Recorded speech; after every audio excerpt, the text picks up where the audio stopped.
चकराते चकराते चकराते आते जाते चकराते माल रोड पर हमने देखे बंगले।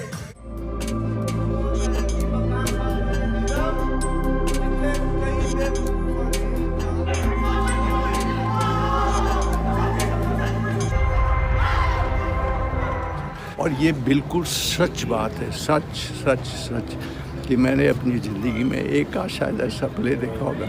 आज देखकर मुझे महसूस हुआ कि यही वो जगह है जहाँ मेहनत की जाए, और यही जो इदारा है इसमें ऐसे ही लोग होना चाहिए जो इस किस्म के जो आज हमने प्रेजेंटेशन देखी ये करें।